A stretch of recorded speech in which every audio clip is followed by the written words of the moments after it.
আল্লাহর তরফ থেকে এই মাসের বিশাল বড় যে সুবর্ণ সুযোগ সেটিকে আমরা অনুধাবন করতে পারি না। আমাদের রমাদান সাধারণত 4টি কাজকে ঘিরেই হয়ে থাকে।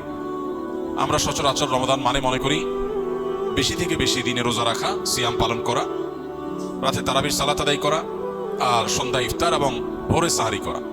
এই 4টি জিনিসের নামই শুধুমাত্র আমরা রমাদান মনে করি, অথচ রমাদান শুধুমাত্র এই 4টি ইবাদতের মধ্যেই সীমাবদ্ধ নয়। রমাদান এসেছে আমাদের সারা বছরের ঘাটতি পুষিয়ে নেওয়ার জন্য। সারা বছর আমরা যে নানা কারণে শয়তানের প্ররোচনায় প্ররোচিত হয়ে, নফসের ধোকায় প্রতারিত হয়ে আমরা যে গুনাহের সাগরে হাবুডুবু খাই, সেগুলোকে মাফ করাবার দারুণ এক সুযোগ আল্লাহ তাআলা আমাদেরকে রমাদান মাস দিয়েছেন।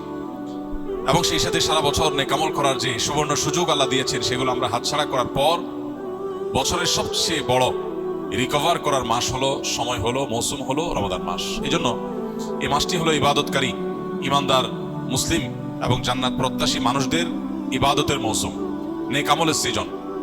আল্লাহ রাব্বুল আলামিন এই মাসের সর্বোচ্চ সদ্ব্যবহার করার তৌফিক আমাদের সবাইকে দান করুন।